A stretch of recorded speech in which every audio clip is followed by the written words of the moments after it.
تو کہتا ابھی میرا بیٹا کماتا نہیں ہے، ابھی اس کے رزق کا انتظام نہیں ہے، جبکہ اللہ قرآن میں فرماتا ہے وَمَا مِن دَابَّةٍ فِي الْأَرْضِ إِلَّا عَلَى اللَّهِ رِزْقُهَا، روئے زمین پر جتنے بھی جاندار ہیں سب کے رزق کی ذمہ داری اللہ کی ہے۔ بے شک انسانوں کو خدا رزق دیتا ہے، پرندوں کو خدا رزق دیتا ہے، درندوں کو خدا رزق دیتا ہے، بوڑھوں کو خدا رزق دیتا ہے، جوانوں کو خدا رزق دیتا ہے۔ انسان کون ہے یہ فیصلہ کرنے والا کہ جب بچہ پیروں پر کھڑا ہو جائے گا تب میں اس کا نکاح کروں گا؟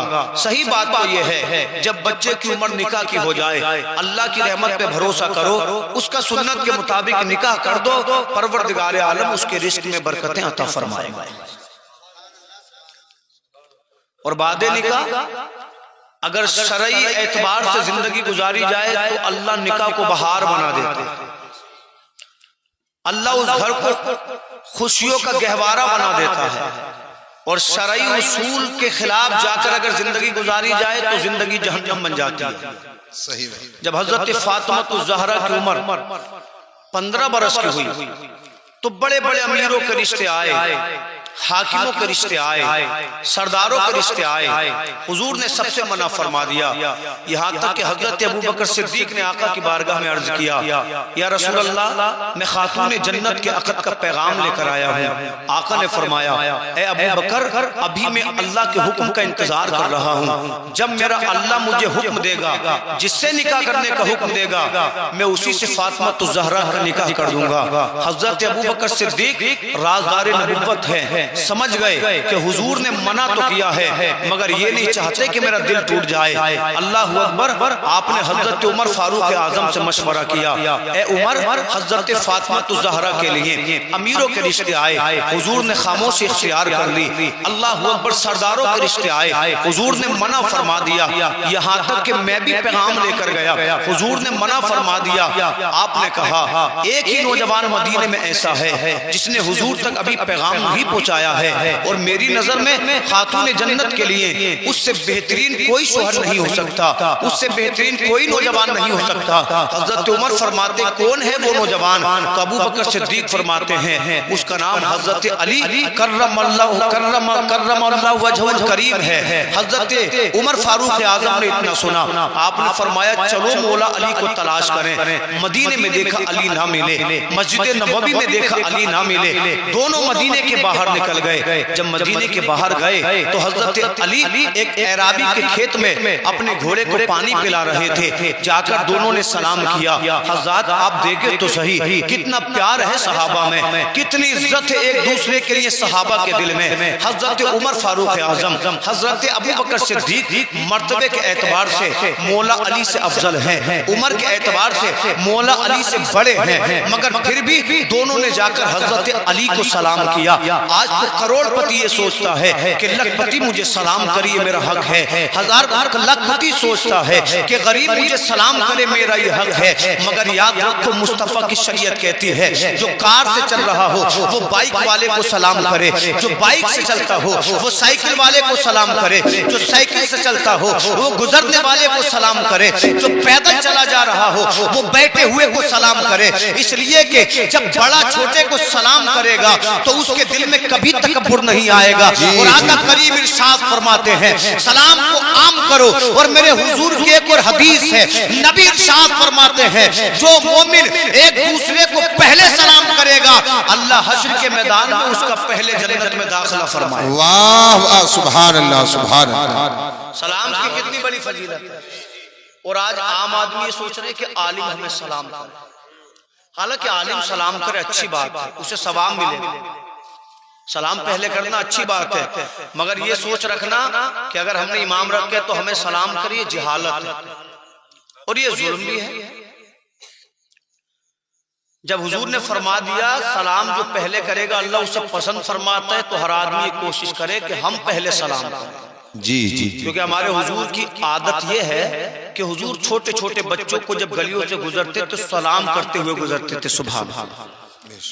تو جب کائنات کا سب سے بڑا چھوٹوں کو سلام کر رہا ہے تو میں اور آپ کے سامنے تو ان کے سامنے کچھ بھی نہیں ہے، امام اہل سنت فرماتے ہیں نا، سرور کہوں کہ مالک و مولا کہوں تجھے، باغ خلیل کا گل زیبا کہوں تجھے، تیرے تو وصف عیب تناہی سے ہیں بھری، حیران ہوں میرے شاہ میں کیا کیا کہوں تجھے، اللہ رے تیرے جسم منور کی تابش ہیں، اے جانے جان میں جانے تجلا کہوں تجھے، آخر رضا نے ختم سخن اس پہ کر دیا، خالق کا بندہ خلق کا آقا کہوں تجھے، جس کی ذات مبارک کے آس پاس تمام کائنات کا نظام گھومتا ہے، وہ چھوٹے چھوٹے بچوں کو سلام کرتا ہے۔ واہ واہ واہ سبحان اللہ۔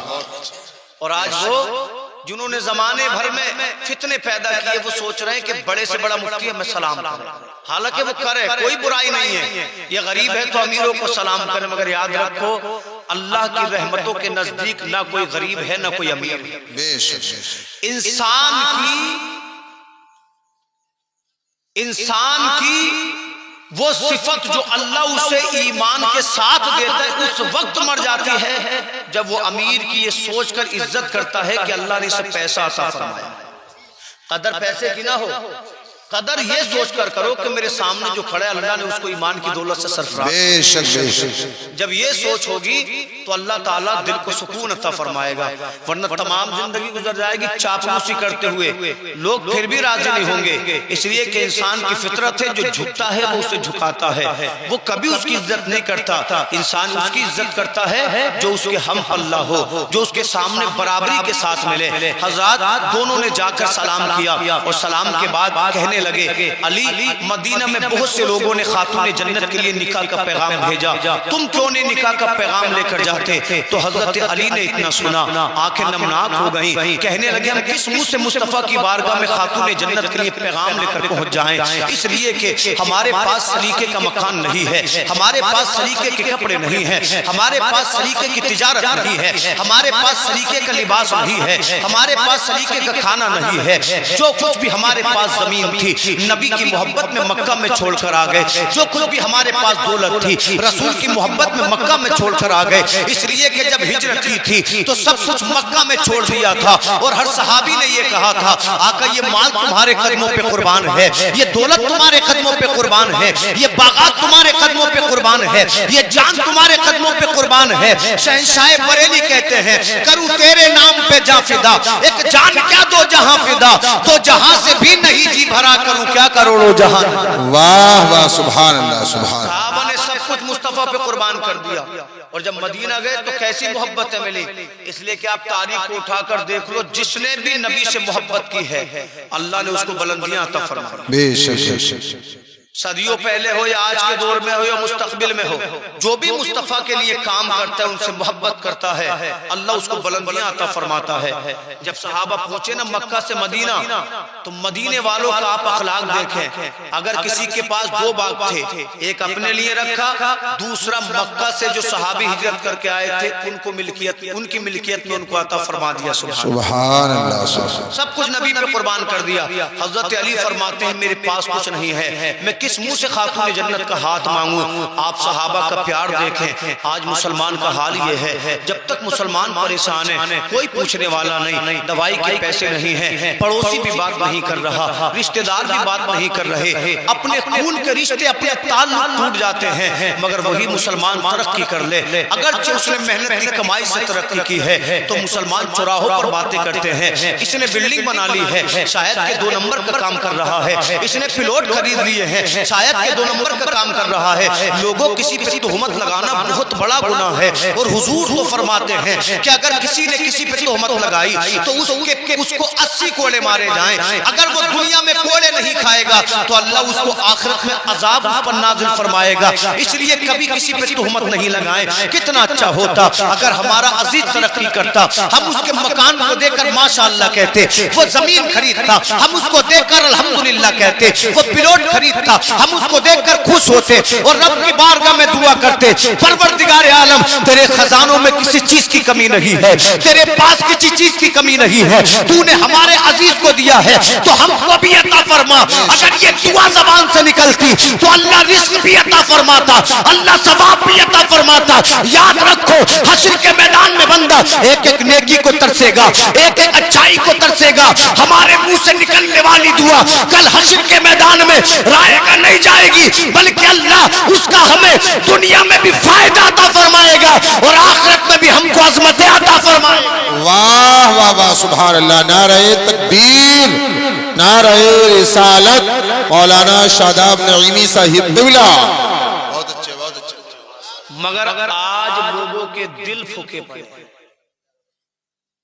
جب دولت نہیں تھی تو حسد بھی نہیں تھا، جب دولت نہیں تھی تو محبتیں تھیں، آج چہرے مسکرا رہے ہیں مگر دل پھٹے پڑے۔ یاد رکھو اللہ کسی کو دے تو کوئی لے نہیں سکتا، اور ٹھیک ہے اگر زندگی ہم نے درمیانی روش سے گزار بھی دی تو دنیا ہے کیا؟ دنیا تو نہ کسی کے لیے کبھی کچھ تھی نہ ہے نہ کبھی ہوگی۔ اگر دنیا کچھ ہوتی تو نمرود سے زیادہ خوش نصیب کوئی نہیں ہوتا، اس کے پاس سب کچھ تھا، حکومت بھی تھی، طاقت بھی تھی، جادو بھی تھا، سپاہی بھی تھے، گھوڑے بھی تھے، اللہ نے اس کو دنیا کی نعمتوں سے نوازا تھا، مگر وہ ایمان نہیں لایا تو اس کی دنیا بھی تباہ ہو گئی اور اس کی آخرت بھی تباہ ہو گئی۔ بے شک۔ کیونکہ اللہ کے رسول کی حدیث ہے کہ ایک آدمی ایسا پیدا ہو کہ اسے دنیا میں کوئی غم نہ ہو، نہ وہ بیمار ہو، نہ وہ بوڑھا ہو، نہ اس کے جسم پہ پھوڑا پھنسی نکلے، 1000 سال اسے حکومت ملے اور وہ بے ایمان مر جائے، جب جہنم میں اس کو پانی میں گوتا دیا جائے گا، پوچھا جائے گا کچھ تھا دنیا میں تیرے پاس؟ کہے گا میں نے دنیا میں کسی سکھ کو کبھی چکھا ہی نہیں، کچھ نہیں ہے دنیا۔ اگر دنیا کچھ ہوتی تو بادشاہوں کے مزے ہوتے، غریبوں کو کوئی نہ پوچھتا، مگر آمنہ کے لال نے بادشاہوں کو بعد میں دیکھا، پہلے غریبوں کو گلے سے لگایا۔ بے شک بے شک۔ اور غریبوں نے اسلام کو سینچا ہے۔ حضرت بلال کچھ تھے، آج ہمارے سینے کی دھڑکن ہے حضرت بلال، سب پیار کرتے ہیں نا حضرت بلال سے، سب کچھ نبی پہ قربان کر دیا۔ کیونکہ میں ادھر ادھر کوئی بات نہیں کرنا چاہتا، شادی کے تعلق سے شان رب صاحب جب آئیں گے انشاءاللہ میں اپنی بات کو ختم کر دوں گا، آپ کے سامنے تھوڑا سا بیان کر دوں۔ حضرت ابوبکر صدیق فرماتے علی پیسے کی ضرورت پڑے گی ہم دیں گے، لباس کی ضرورت پڑے گی ہم دیں گے، آپ جاؤ خاتون جنت کا جا کر ہاتھ مانگو۔ حضرت علی آئے، اس وقت حضور اکرم صلی اللہ علیہ وسلم ام المومنین حضرت ام سلمہ رضی اللہ تعالی عنہ کے گھر تشریف فرما تھے، مولا علی نے جا کر دستک دی۔ حضرت ام سلمہ نے عرض کیا یا رسول اللہ اس وقت دروازے پر کون ہوگا؟ آقا کریم نے 2 جملے ارشاد فرمائے۔ آقا فرماتے ہیں اس وقت دروازے پہ وہ کھڑا ہے جو اللہ اور اس کے رسول سے پیار کرتا ہے۔ نبی جی کے لیے کہہ دیں اسے خدا سے پیار ہے، اسے مصطفیٰ سے پیار ہے، تو بے شک اس کی محبت سچی ہے، اس کا عشق سچا ہے، اس کا پیار سچا ہے۔ نبی آگے ارشاد فرماتے ہیں اس وقت دروازے پہ وہ کھڑا ہے جس سے اللہ بھی محبت کرتا ہے، جس سے محمد مصطفیٰ بھی محبت کرتے ہیں۔ حضرات دنیا میں آج کس مسلمان کا دعویٰ نہیں ہے کہ اسے مصطفیٰ سے پیار ہے؟ اگر شرابی ہے تو دعویٰ کر رہا ہے مجھے نبی سے پیار ہے، اگر زانی ہے تو دعویٰ کر رہا ہے مجھے نبی سے پیار ہے۔ اپنی زبان سے دعویٰ کرنا یہ کوئی کمال نہیں ہے، اس لیے کہ بے نمازی کا دعویٰ ہے مجھے رسول سے پیار ہے، جو رمضان کے روزے نہیں رکھتا وہ کہتا ہے مجھے رسول سے پیار ہے، جس نے تمام زندگی موبائل کی بھیٹ کر دی وہ کہتا ہے مجھے رسول سے پیار ہے۔ اپنی زبان سے دعویٰ کرنا کہ مجھے رسول سے پیار ہے یہ کوئی پیار نہیں ہے، بلکہ محبت تو یہ ہے خود رسول اللہ کہہ دے مجھے اپنے امتی سے پیار ہے، خود پروردگار عالم کہہ دے کہ مجھے اپنے بندے سے پیار ہے۔ اللہ کی قسم جس بندے سے خدا کو پیار ہو جائے، جس سے مصطفیٰ کو پیار ہو جائے، پھر اسے اپنے آپ کو صوفی کہنے کی ضرورت نہیں ہے، ولی کہنے کی ضرورت نہیں ہے، نیک کہنے کی ضرورت نہیں ہے۔ جب وہ چلتا ہے تو اس کا چلنا بولتا ہے یہ اللہ والا ہے، جب وہ مسکراتا ہے تو اس کی مسکراہٹ کہتی ہے اللہ والا ہے۔ اور یہ تو دنیا کا انعام ہے، جب وہ حشر کے میدان میں پہنچے گا رب کی رحمتیں مسکرا کر کہیں گی فرشتوں اسے جنتی بنا دو کیونکہ یہ پرہیزگار تھا اور میں نے پرہیزگاروں کے لیے جنت کو پیدا کیا۔ واہ واہ واہ، نعرہ تکبیر، نعرہ رسالت، مولانا شاداب نعیمی صاحب قبلہ۔ اب دعوے تو لوگ بہت کر رہے ہیں ولایت کا بھی، صوفی ہونے کا بھی، تو زبان سے کہنے سے کسی سے لڑنے جھگڑنے سے عزتیں نہیں ملتی، لڑنے والوں کی عزت کو اللہ ختم کر دیتا ہے۔ جو نیک ہے اسے کہنے کی ضرورت نہیں پڑتی، اللہ اسے دنیا میں عزت اور آخرت میں جنت عطا فرمائے۔ آدمی نیک بنے تو صحیح، دور حاضر میں نیک تو بننا نہیں ہے، نماز پڑھ لی تو اسی بات گھمنڈ میں مرے جا رہے ہیں کہ 5 وقت کے نمازی ہیں. کیوں بھائی؟ کوئی احسان تھوڑی ہے کسی پر, اللہ کا قرض ہے, ادا کر رہا ہے. اور خوش نصیب ہے وہ جو نماز پڑھتا ہے, اللہ نے توفیق دے دی. کتنے تو ایسے ہیں جو نماز کو ہلکے میں لے رہے ہیں, نماز کو ہلکے میں لینا کفر ہے. اور وہ جملے بولتے بھی ہیں کیا ملے گا نماز سے, کیا ملا نماز سے. یہ ان کی بد نصیبی ہے. خوش نصیب وہ ہیں جو رب کے سامنے سجدے کر رہے ہیں. اس لیے نیتوں کو سنبھال کر سجدے کریں, یہ بہت بڑی دولت ہے. آقا فرماتے ہیں کہ دروازے پہ وہ کھڑا ہے جس سے اللہ بھی پیار کرتا ہے, جس سے مصطفیٰ بھی پیار کرتے ہیں. ام المومنین کہتی ہیں میرے دل میں اشتیاق پیدا ہوا, میرے دل میں شوق پیدا ہوا, دیکھوں تو صحیح اس وقت دروازے پر کون آیا ہے. جب دروازہ کھلا تو سامنے مولا علی کھڑے تھے. مسکرا کر ام المومنین کو سلام کیا. آپ نے فرمایا علی تشریف لے آؤ. مولا علی جا کر بیٹھ گئے. حیا کا عالم یہ ہے. نبی نے فرمایا علی کس لیے آئے ہو؟ کہنا چاہتے ہیں مگر حیا نے زبان پہ بندش لگا دی, کہہ نہیں پا رہے ہیں, نظریں جھکی ہیں. پھر مصطفیٰ نے پوچھا علی کیوں آئے ہو؟ حضرت علی کی زبان پر الفاظ نہیں آ رہے ہیں کہ میرے آقا نے مسکرانا شروع کر دیا. آقا فرماتے علی کیا تم فاطمہ الزہرا کے پیغام کے لیے آئے ہو؟ عرض کرتے ہاں آقا میں فاطمہ کے پیغام کے لیے آیا ہوں, میں فاطمہ کے عقد کا پیغام لے کر آیا ہوں. نبی نے مسکرا کر کہا علی مبارک ہو, اس لیے کہ تمہارے آنے سے تھوڑی پہلے اللہ کی بارگاہ سے فرشتہ میرے پاس آیا جو اس سے پہلے کبھی نہیں آیا تھا, اور اس نے آ کر مجھے سلام کیا, میں نے جواب دیا. عرض کرتا ہے حضور خدا کا پیغام لے کر آیا ہوں. نبی فرماتے بتاؤ کیا پیغام ہے اللہ کا؟ تو وہ فرشتہ کہتا حضور رب نے فیصلہ کر دیا ہے کہ خاتون جنت کا نکاح کس سے ہونا ہے. حضرات توجہ تو کریں, آج اگر کسی کا نکاح ہوتا ہے, اگر کسی کا رشتہ ہوتا ہے, کسی کا رشتہ باپ تلاش کرتا ہے, کسی کا رشتہ بھائی تلاش کرتا ہے, کسی کا رشتہ چچا تلاش کرتا ہے, کسی کا رشتہ ماما تلاش کرتا ہے, کسی کا رشتہ پڑوسی تلاش کرتا ہے, کسی کا رشتہ خاندانی تلاش کرتا ہے, مگر خاتون جنت کے مقدر پہ قربان جاؤں جب ان کے رشتے کی باری آئی تو ان کا رشتہ ان کے بابا نے تلاش نہیں کیا, ان کا رشتہ ان کے ماما نے تلاش نہیں کیا, ان کا رشتہ ان کے چچا نے تلاش نہیں کیا, ان کا رشتہ ان کے خاندان نے تلاش نہیں کیا, بلکہ ان کا رشتہ پروردگار عالم نے کہا جا کر کہو مصطفیٰ سے کہ میں نے حضرت فاطمہ کے لیے دولہے کا, نوجوان کا انتخاب کر لیا ہے. نبی فرماتے ہیں اے علی وہ فرشتہ آنے کے بعد مجھ سے عرض کرتا ہے آقا آج اللہ نے بیت المعمور میں تمام فرشتوں کو اکٹھا کیا. بیت المعمور کیا ہے؟ جس طرح سے مکہ میں کعبۃ اللہ ہے, اسی طرح سے 7ویں آسمان پر ایک اور قبلہ ہے جس کا نام بیت المعمور ہے. دنیا کے انسان کعبے کی جانب سجدہ کرتے ہیں مگر اللہ کے فرشتے بیت المعمور کی جانب سجدہ کرتے ہیں. ہم کعبے کا طواف کرتے ہیں, فرشتے بیت المعمور کا طواف کرتے ہیں. وہ فرشتہ کہتا حضور رب نے تمام فرشتوں کو اکٹھا کیا. جبریل بھی حاضر ہے, اسرائیل بھی حاضر ہے, اسرافیل بھی حاضر ہے, میکائیل بھی حاضر ہے. جب تمام فرشتے اکٹھے ہو گئے تو اللہ نے ایک فرشتے کو کھڑا کیا جس کا نام احیا تھا. رب نے حکم دیا فرشتے خطبہ پڑھ. جب اس نے خطبہ پڑھا اس کی فصاحت کا کوئی جواب نہیں تھا, اس کی بلاغت کا کوئی جواب نہیں تھا. جب فرشتے نے خطبہ پڑھ دیا تو اللہ نے تمام فرشتوں کی گواہی میں, تمام فرشتوں کی موجودگی میں حضرت فاطمہ کا حضرت علی سے نکاح کر دیا ہے. آپ دنیا میں اس نکاح کی رسم کو ادا کر دیجئے. حضرات دنیا کے جتنے بھی نکاح ہوتے ہیں وہ دنیا کے لیے ہوتے ہیں. انتقال ہوا بات ختم, سانسوں کی ٹوٹی بات ختم. مگر علی جو فاطمہ دنیا کے وہ خوش قسمت انسان ہیں جن کا نکاح دنیا کے لیے بھی ہے اور جن کا نکاح جنت کے لیے بھی ہے. واہ واہ واہ واہ. دونوں دنیا میں بھی ساتھ رہے اور دونوں جنت میں بھی ساتھ رہیں گے. میاں بیوی ایک جہنم میں جائے گا, دوسرا جنت میں, تعلق ختم, رشتہ ختم. ایسا ممکن ہے نا؟ مگر حضرت علی حضرت فاطمہ جیسے دنیا میں ایک دوسرے کے ساتھ رہے ویسے ہی جنت میں بھی ایک دوسرے کے ساتھ رہیں گے. سبحان اللہ. نعرہ تکبیر, نعرہ رسالت, مداح رسول شان عرب صاحب قبلہ, مداح رسول شان عرب صاحب قبلہ. نعرہ تکبیر, نعرہ رسالت. ماشاءاللہ شاعر اسلام شان عرب صاحب قبلہ تشریف لا چکے ہیں. چند منٹ میں مجھے انشاءاللہ دیں, اس کے بعد آپ حضرت کو سنیں.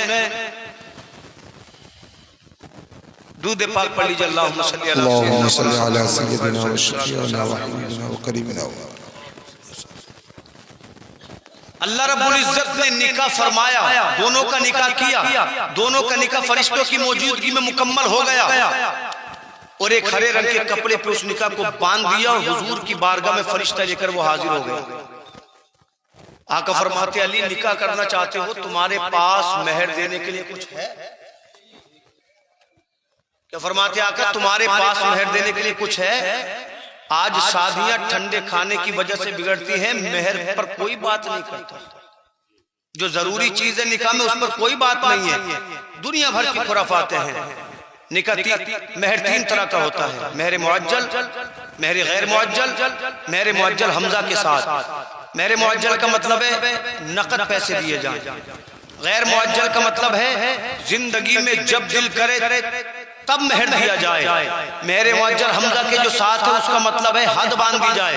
اعلیٰ حضرت فاضل بریلوی سے کسی نے پوچھا حضور مہر کتنا ہونا چاہیے؟ تو آپ نے فرمایا مہر نہ تو اتنا کم ہو کہ لڑکا کھیل بنا لے, پکڑ اپنا مہر نکل میرے گھر سے, نہ اتنا زیادہ ہو کہ لڑکا نہ دینے کا ارادہ کر لے. مطلب یہ کہ مہر درمیانہ ہونا چاہیے, نہ تو اس کو کھیل بنایا جائے نہ دینے کا ارادہ کیا جائے. آقا فرماتے مہر میں دینے کے لیے کچھ ہے؟ تو حضرت علی نے عرض کیا آقا میرے پاس 3 چیزیں ہیں, ایک میری سواری ہے, دوسری میری تلوار ہے, تیسری میری زرہ ہے. آقا فرماتے علی سواری اپنے پاس رکھو, تمہیں جنگ میں جانا پڑتا ہے, تلوار اپنے پاس رکھو, تمہیں جنگ میں جانا پڑتا ہے. اے علی اپنی زرہ جاؤ بازار میں بیچ کر آؤ, اور جتنے بھی پیسے ملیں ہمیں لا کر دو. اسی سے فاطمہ الزہرا کے لیے لباس لیا جائے گا, اسی سے فاطمہ الزہرا کے لیے اللہ اکبر نکاح کا سامان لیا جائے گا. حضرت علی چلے بازار کی جانب. راستے میں حضرت عثمان غنی سے ملاقات ہو گئی. حضرت عثمان غنی نے ارشاد فرمایا علی کہاں جا رہے ہو؟ آپ نے فرمایا میں اپنی زرہ کو بیچنے جا رہا ہوں, مجھے حضور کی بارگاہ میں بطور مہر کچھ رقم ادا کرنی ہے. عثمان غنی نے ارشاد فرمایا علی کہاں بیچتے پھرو گے, ہمارے ہاتھ پر اس کو فروخت کر دو. آپ نے فرمایا حضور آپ خرید لیں. حضرت عثمان غنی نے حضرت علی سے وہ زرہ 480 چاندی کے سکوں میں خرید لی. جب مولا علی نے سکے لیے واپس پلٹے تو عثمان غنی فرماتے ہیں علی آج تمہاری قسمت کا جواب نہیں ہے, آج تمہارے نصیبے کا جواب نہیں ہے, اس لیے کہ خاتون جنت سے تمہارا نکاح ہونے والا ہے. آپ نے عرض کیا حضور نکاح ہو تو رہا ہے. حضرت عثمان غنی فرماتے ہیں پھر ایک کام کرو, جب کسی کی شادی ہوتی ہے تو بھائی بھائی کو تحفہ دیتا ہے. یہ جو زرہ ہے اس زرہ کو لو اور میں یہ زرہ تم کو تحفے میں دے رہا ہوں. کتنا بہترین انداز ہے مدد کرنے کا. حضرت عثمان غنی نے مولا علی کی مدد بھی فرما دی اور حضرت علی کو احساس تک نہیں ہوا. حضرت علی مصطفیٰ کی بارگاہ میں لے کر جب ان پیسوں کو پہنچے, آقا کی بارگاہ میں چاندی کے سکے رکھے, میرے نبی نے دیکھا کہ مولا علی کے کاندھے پر زرہ بھی موجود ہے. آقا فرماتے علی پیسے بھی لے آئے ہو, زرہ بھی تمہارے پاس موجود ہے, معاملہ کیا ہے؟ آپ نے عرض کیا آقا مجھے عثمان غنی ملے تھے, عثمان غنی نے 480 درہم میں زرہ کو خرید لیا اور 480 درہم میں خریدنے کے بعد واپس مجھے زرہ تحفے میں دے دی. جب میرے آقا نے اتنا سنا نبی مسکرائے, فرماتے ہیں میرے عثمان غنی کا کوئی جواب نہیں ہے, وہ کس انداز میں میرے علی کی مدد کر رہا ہے. اے لوگو چاہے تم دنیا کے انسانوں کو ستا لو مگر یاد رکھو آقا اگر پسند کرتے ہیں تو لوگوں کی مدد کرنے والوں کو پسند کرتے ہیں. آقا پسند کرتے ہیں تو غریبوں کے ہمدرد لوگوں کو پسند کرتے ہیں. آقا پسند کرتے ہیں تو یتیموں سے پیار کرنے والوں کو پسند کرتے ہیں. اگر چاہتے ہو نبی کی نظروں میں عزتدار بن جاؤ تو غریبوں کی مدد کرو, یتیموں سے پیار کرو. اس لیے کہ نبی فرماتے ہیں اگر تم غریب کو کھانا کھلاؤ گے اللہ تمہیں جنت کے کھانے کھلائے گا.